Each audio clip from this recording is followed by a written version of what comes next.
به شب آرا خوش آمدی. امشب میخواهم قصه‌ای برایت تعریف کنم که آرام و نرم پیش میرود و ذهنت را از شلوغی روز دور میکند.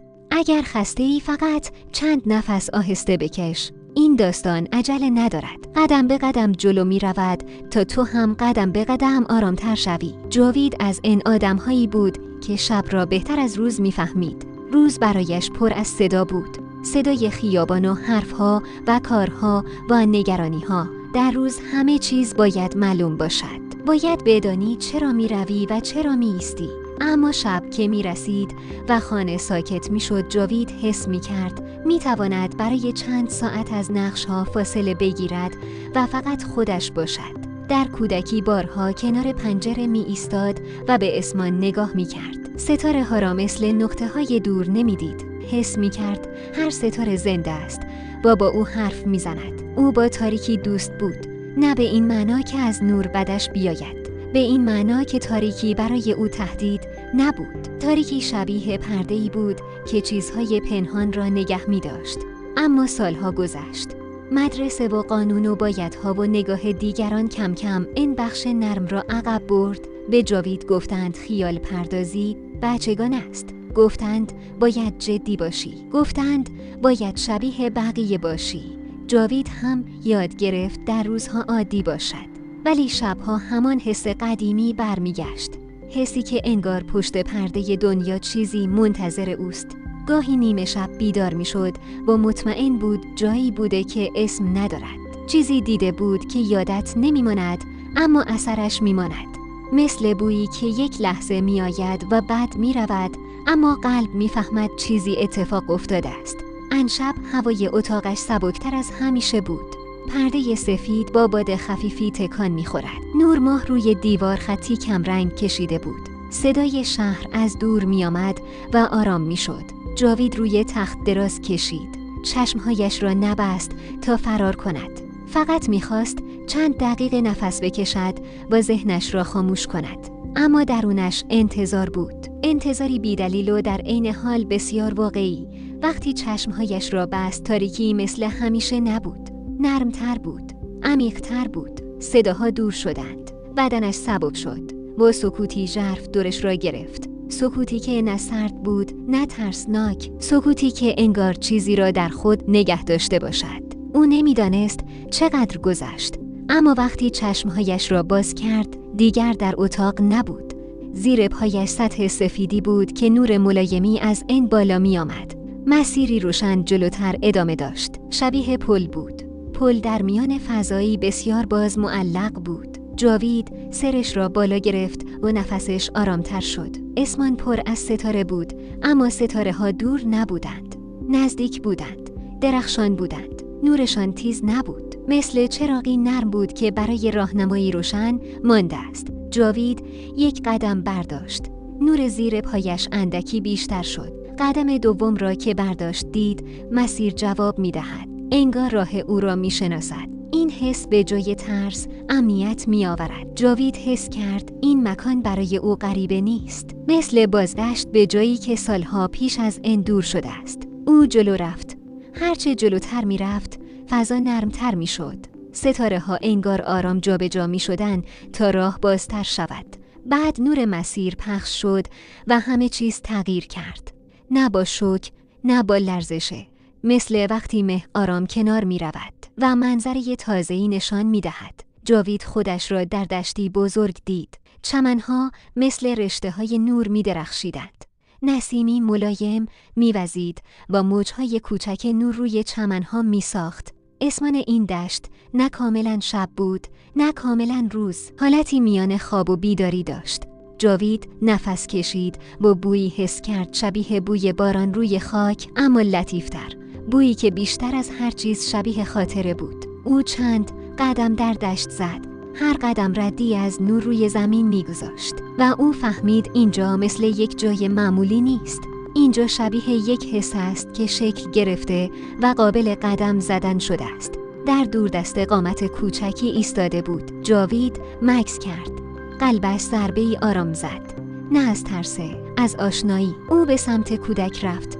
هرچه نزدیکتر می شد حس می کرد دشت هم آرامتر می شود.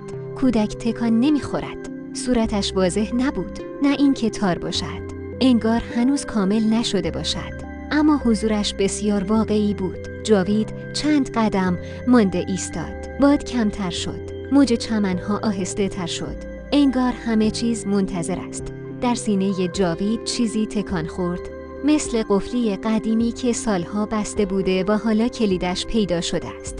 و ناگهان فهمید این کودک غریبه نیست. این کودک بخشی از خود اوست، بخشی که روزی زنده و روشن بوده و در مسیر بزرگ شدن در سکوت جا مانده است. جاوید تصویرهای کوتاهی در ذهنش دید. خودش در کودکی کنار پنجره، نگاه کردن به ماه، حرف زدن با تاریکی، خندیدن به ستاره ها، روزهایی که هر چیز کوچک معنا داشت، بعد تصویرهای دیگر، مدرسه با قانون و جمله هایی که به او می گفتند خیال پردازی را کنار بگذار و بعد خاموش شدن.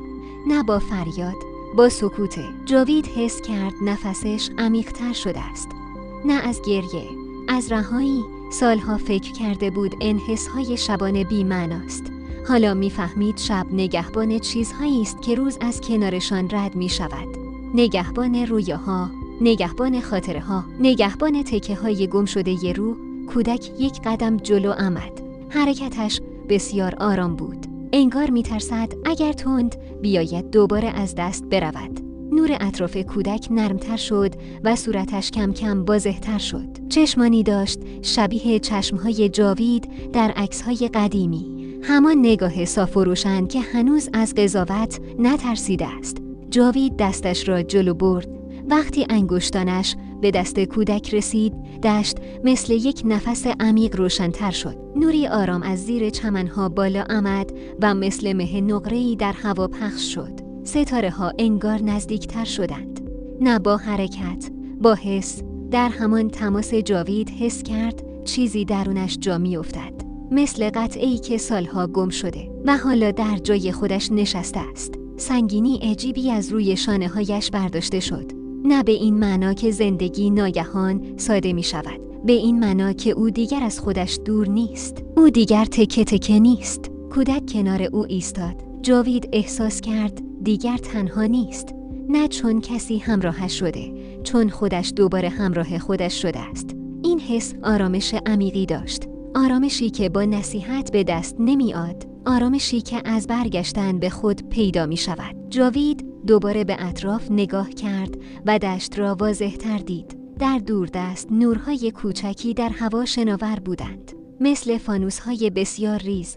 بعضی روشن‌تر بودند و بعضی کم نورتر. جاوید حس کرد اینها یادها هستند. یادهایی که شب نگهشان می‌دارد. یادهایی که در روز زیر صداها گم می‌شوند. او با کودک چند قدم راه رفت. دشت راه را باز می‌کرد. جاوید فهمید اینجا فقط محل رویا دیدن نیست. اینجا محل نگهداری است. جایی که چیزهای مهم را نگه می‌دارند تا وقتی انسان آماده شد دوباره آنها را ببیند. در یک سومه و نور کنار هم جمع شده بود. شبیه راهروی نرم و روشن. جاوید حس کرد آنجا مثل یک دروازه است. دروازه‌ای که درون آدم باز می‌شود. او فهمید اگر از این بگذرد چیزهای بیشتری خواهد دید. اما امشب لازم نبود همه چیز را بداند. امشب فقط لازم بود بداند راه وجود دارد. او ایستاد و چند نفس آرام کشید. کودک کنار او ساکت بود. جاوید حس کرد شب عجله ندارد. شب صبور است. شب منتظر میماند تا انسان خودش را پیدا کند. جاوید فهمید همین که اینجا را دیده، همین که کودک را پیدا کرده برای امشب کافی است. کم کم نور دشت نرمتر شد. مثل چراغی که آرام کم می شود تا اتاق برای خواب آماده شود. جاوید حس کرد وقت بازگشت رسیده است. نه با سقوط، نه با جدا شدن سخت، فقط با آرامی. مثل موجی که از ساحل برمی گردد اما دریا را ترک نمی کند. دشت آهسته محو شد. چمنها دور شدند. ستاره ها دورتر رفتند. اما حس کامل شدن در سینه جاوید ماند. مثل چراغ کوچکی که خاموش نمی شود. و بعد او چشمهایش را باز کرد. جاوید دوباره در اتاق خودش بود. پرده هنوز تکان می خورد. نور ماه هنوز روی دیوار بود. صدای دور شهر هنوز خفیف شنیده می شد. اما او دیگر مثل قبل نبود. نه چون معجزه‌ای دیده بود، چون تکه‌ای از خودش را پس گرفته بود. او روی تخت نشست و چند لحظه فقط نفس کشید. بعد آرام دراز کشید و برای اولین بار بعد از سالها از خواب فرار نکرد. چون می‌دانست پشت تاریکی جایی هست که او را می‌شناسد، جایی که منتظرش می‌ماند و مهمتر از همه می‌دانست که دیگر درون خودش چیزی را جا نمی‌گذارد. پلک‌هایش سنگین شد، نفس‌هایش آهسته شد و قبل از اینکه خواب عمیق او را ببرد حس آرامی در دلش نشست. حس اینکه امشب قصه فقط قصه نبود، یک در بود، دری که دوباره باز شده است. ممنون که امشب هم تا این لحظه با شب آرا همراه بودی. امیدوارم این قصه مثل یک نسیم آرام ذهنت را سبک کرده باشد و دلت را آرامتر کرده باشد. حالا چشمهایت را آرام ببند و بگذار خواب آرام آرام تو را با خودش ببرد. اگر دوست داشتی کانال را دنبال کن تا هر شب با یک قصه تازه برگردیم. شب بخیر تا قصه بعدی.